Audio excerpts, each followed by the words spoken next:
ওয়ালাইকুম। আমি স্বাভাবিকভাবে এই সময় কখনো ভিডিও আপলোড করি না, বাট আজকে রাত্রে একের পর এক যে ঘটনাগুলো ঘটছে সেগুলো সম্পর্কে অনেকে কনসার্ন করেছেন যে এরপরে আসলে কি।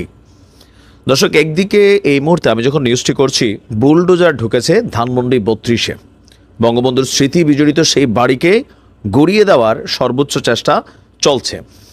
শুধুমাত্র যে ধানমন্ডি ৩২-এ এই মুহূর্তে আপনার এই ভাঙচুর চলছে তা না, এর পাশাপাশি সারা বাংলাদেশের আরও বেশ কয়েকটি জায়গাতে আপনার এই বোলডোজার দিয়ে ভাঙাভাঙির আপনার অভিযান চলছে। আর এর মাঝখানে শেখ হাসিনার চাচার বাড়ি যেটা খুলনায়, সেখানেও কিছুক্ষণ আগে বোলডোজার দিয়ে বৈষম্য বিরোধী ছাত্র আন্দোলনের নেতাকর্মীরা আপনার ওই বাড়িটিকে গুড়িয়ে দিয়েছেন।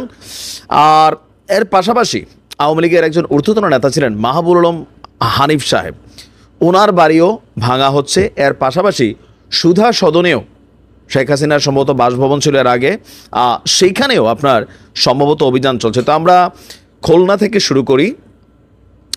রাত ৯টায় বৈষম্যবিরোধী ছাত্র আন্দোলনের নেতাকর্মীরা ঘোষণা দিয়ে আপনার শেখ হাসিনার চাচার যে বাড়ি খুলনা নগরের ময়লাপোতা এলাকায় অবস্থিত, ওই বাড়িটি খুলনাতে শেখ বাড়ি নামে পরিচিত ছিল।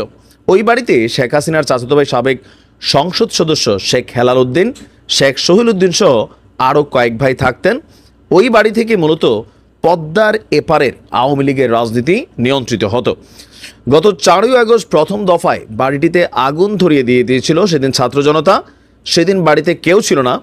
এরপর 5ই আগস্ট ভাঙচুর হয়েছিল, অগ্নিসংযোগ হয়েছিল, লুটপাট হয়েছিল।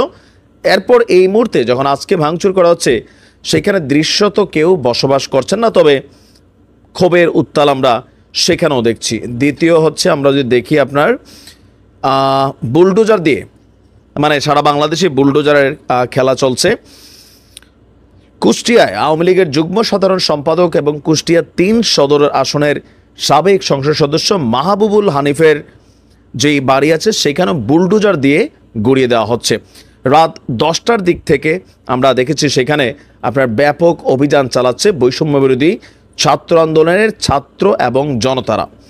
এর পাশাপাশি শেখ হাসিনার নিজের বাড়ি যেটা সুধা সদন, সেখানেও আগুন দিয়েছে বিক্ষুব্ধ ছাত্র জনতা। বাড়িটি ধানমন্ডি এলাকার 5 নম্বর সড়কে অবস্থিত।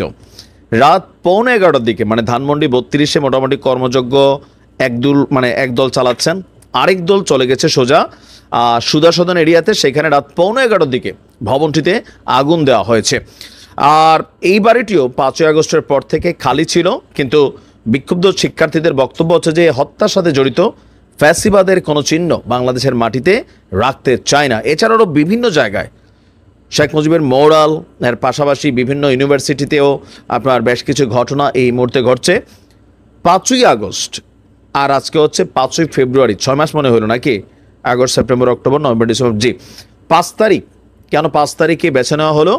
মূল ঘটনার প্রেক্ষাপট হচ্ছে আজকে রাত 9টায় শেখ হাসিনা জাতির উদ্দেশ্যে, বিশেষ করে ছাত্রদের উদ্দেশ্যে একটা বক্তব্য দিবেন যখন ঘোষণা এলো, এরপরেই পিনাকি ভট্টাচার্য তিনি একটা স্ট্যাটাস ক্রিয়েট করলেন। আর মুহূর্তের মধ্যে সেটা সারা বাংলাদেশে এতদিন যাবৎ আওয়ামী লীগের উপর অথবা আওয়ামী লীগের নেতাকর্মীদের বিভিন্ন বাড়িটারি বা বিভিন্ন যে স্মৃতি বিজড়িত চিহ্ন যে এলাকাগুলো আছে সেখানে যেই ঘটনাটা এতদিন ঘটাইতে পারে নাই, আজকে কিন্তু সেই ঘটনাগুলোই সারা বাংলাদেশে ঘটে গেছে। অলরেডি এটা নিয়ে আওয়ামী লীগের নেতাকর্মীরা ক্ষোভ প্রকাশ করছেন, বৈষম্য বিরোধীরা উচ্ছ্বাস প্রকাশ করছেন।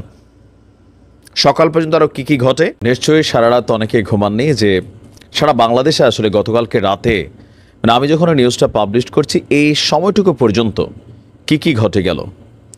ধানমন্ডি 32 নম্বর থেকে যে আগুন এবং বোলডোজারের খেলা আমরা দেখেছি, এই খেলা মুহূর্তের মধ্যেই রাত জুড়ে সারা বাংলাদেশেই আমরা যদি বলি এক ধরনের ছড়িয়ে পড়েছে।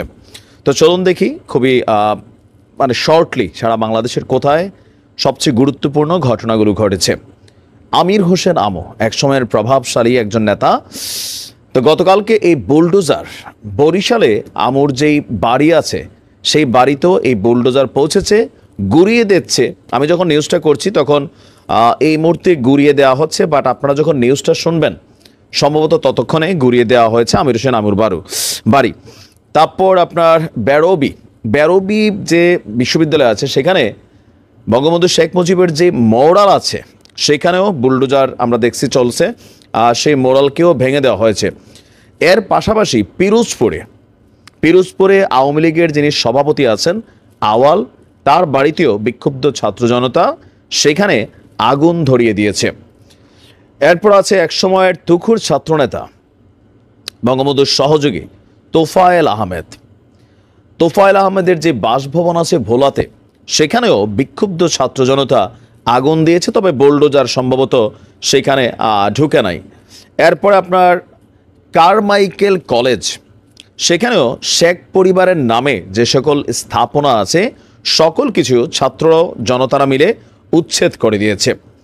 এরপর আমরা দেখছি যে কিশোরগঞ্জে আওয়ামী লীগের যে অফিস আছে সেখানে শেখ মুজিবের একটা মোরাল ছিল, সেই মোরাল ভেঙে দেওয়া হয়েছে এবং কি সেখানে লাল রঙের কালি দিয়ে আওয়ামী লীগের অফিসকে পাবলিক টয়লেট হিসাবে আপনার সেখানে ঘোষণা করা হয়েছে।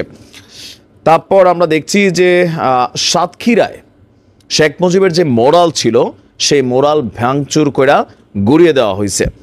এরপর আমরা যদি দেখি অনেকগুলা জেলাতেই আজকে রাত্রে ঘটনা ঘটেছে। বঙ্গবন্ধু শেখ মুজিব মেডিকেল যে ইউনিভার্সিটি আছে বিশ্ববিদ্যালয়, সেখান থেকেও নামিয়ে ফেলা হয়েছে বঙ্গবন্ধু নামের যেই সাইনবোর্ডটা ছিল সেটাকে নামিয়ে ফেলা হয়েছে। চট্টগ্রামেও শেখ মুজিবের বেশ কয়েকটা মোরাল ছিল, সেই মোরালগুলোকে ভেঙে চুরে গুড়িয়ে দেওয়া হয়েছে। বরিশালে শেখ হাসিনার ভাইয়ের যেই বাড়ি আছে, আমরা যদি একটু দেখি, ওনার নামটা হচ্ছে বরিশাল সিটি কর্পোরেশনের সাবেক মেয়র মহানগর আওয়ামী লীগের সাধারণ সম্পাদক সেরনিয়াবাদ সাদিক আবদুল্লার বাসভবনও বুলডোজার দিয়ে আপনার গুড়িয়ে দেওয়া হয়েছে। সেনাবাহিনী সেখানে ব্যারিকেড দিয়েছিল, কিন্তু ব্যারিকেড ওভার ক্রস করে উত্তাল জনতা সেই বাড়িকে ভেঙে দিয়েছে। তারপর সেনাবাহিনী সেখানে নীরব ভূমিকা পালন করতে বাধ্য হয়েছে। খুলনাতে গতকালকে আমি নিউজটা দিয়েছিলাম যে শেখ বাড়ি ভেঙে দেওয়া হয়েছে। সাবেক এমপি আপনার যিনি আছেন শিমুল, তার বাড়িতেও উত্তাল জনতা, ছাত্র জনতা আপনার আগুন দিয়েছে। নাটোর সদর আসনের আলোচিত সাবেক সংসদ সদস্য এবং জেলা আওয়ামী লীগের সহসভাপতি তিনি ছিলেন, তার বাড়িতেও আগুনের ঘটনা ঘটেছে। এরপর আমরা যদি দেখি আপনার মোটামুটি এমপি মন্ত্রী সহ বিভিন্ন জায়গায়, শুধুমাত্র ধানমন্ডি 32 না, সুধা সদন থেকে শুরু করে মোটামুটি আরও, আমি যখন দেখছি আপনার হানিফের বাড়ি ভাঙা হয়েছে, আরও অনেকগুলো, মানে হিউজ নিউজ। তার মানে গতকালকে রাতে সারা বাংলাদেশ জুড়ে আওয়ামী লীগের যারা ঊর্ধ্বতন পর্যায়ের নেতারা ছিলেন, দীর্ঘ 16 বছর দাপটের সাথে রাজনীতি করেছেন, তাদের প্রত্যেকের উপরেই এই বুলডোজার ঘূর্ণিঝড় ঘুরেছে, প্রত্যেকের বাড়িঘরে আগুন দিয়েছে। যদিও তাদের বাড়িঘরেতে আসলে এই মুহূর্তে সেখানে কেউ বসবাস করছেন না।